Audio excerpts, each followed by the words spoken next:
a shining star that lit up the world and opened the gates of knowledge for all mankind through his efforts.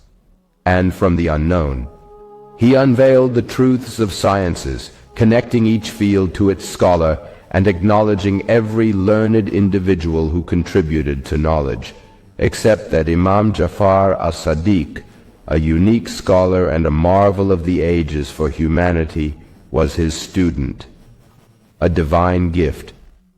He speaks from prophetic light, a descendant who shares both lineage and brotherhood with the Prophet, carrying the blood of Muhammad, the messenger of God, in his veins. A faction of Muslims called Ma'ruf. This faction is not small in size. They wronged Imam Jafar al-Sadiq when they claimed prophets are infallible. This made other Muslims reluctant to study his great character and knowledge. Because he became associated with this group, about which Imam Jafar himself said, "Whoever claims that I am infallible, I am innocent of him, and whoever claims that I disavow the noble ones Abu Bakr and Umar, I am innocent of him." After hundreds of years of falsehood and deception, we champion Imam Jafar al-Sadiq on the scales of justice. If the Arabs have pride over the West in science, it is due to Imam Jafar al-Sadiq. And if the West has advanced ahead of the Arabs, the credit goes to the remnants, the sciences of Imam al-Sadiq's students. He was not only a religious scholar with a pure soul, but also the greatest encyclopedia in human history, from which those who founded and developed sciences drew, like the brilliant scientist Jabir ibn Hayyan, nicknamed the father of chemistry. He was a student of Imam Jafar, from whom he learned the sciences of chemistry, alchemy, philosophy, and Imam Muhammad, and Imam Malik. He followed the Maliki school of thought, which is referenced in matters saying, "No one gives a fatwa in Medina except Malik." This great Imam Malik, a student of Imam al-Sadiq. As for Imam Abu Hanifa al-Nu'man, who needs no introduction, he studied under Imam Jafar for 2 years, after which he famously said, "If not for the 2 years, al-Nu'man would have perished."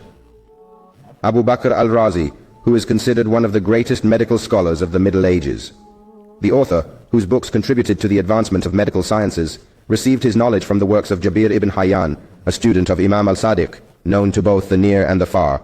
Ibn Sina, the revered scholar in medical sciences in the West, acquired his knowledge from al-Razi, who learned from Jabir ibn Hayyan, a student of the Imam. The honest al-Farabi, who excelled in physics and medicine, learned from Abu Bakr al-Razi, who in turn learned from Jabir ibn Hayyan.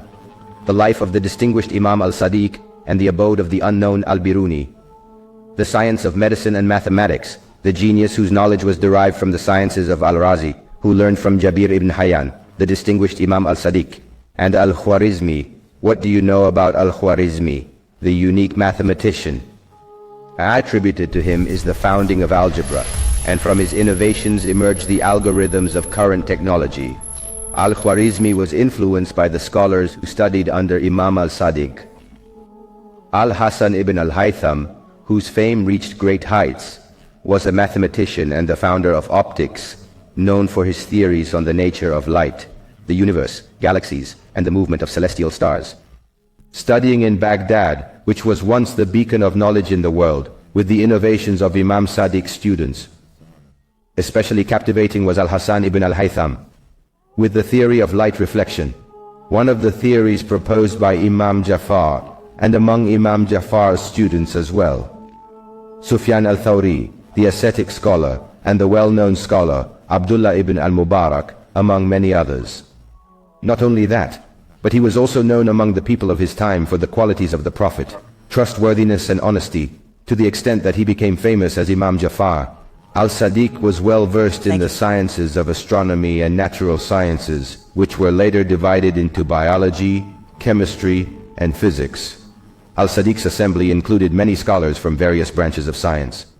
According to the most accurate statements of 4,000 scholars, each of whom, when speaking in the depth of his specialized knowledge, would say, the Imam narrated.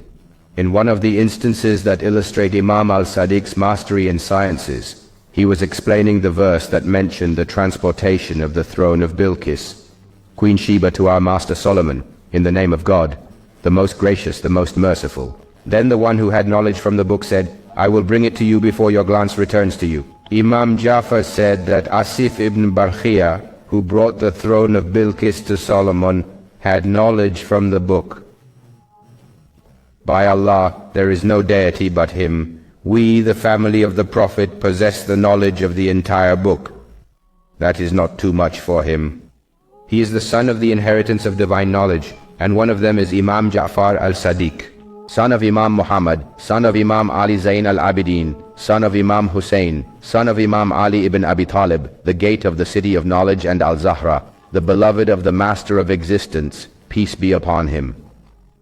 O Allah, we ask you for awareness for the men and youth of the nation, and with determination restore things to their rightful place. And may Allah's blessings be upon our Master Muhammad, the city of divine sciences, and upon his family and companions, peace and blessings.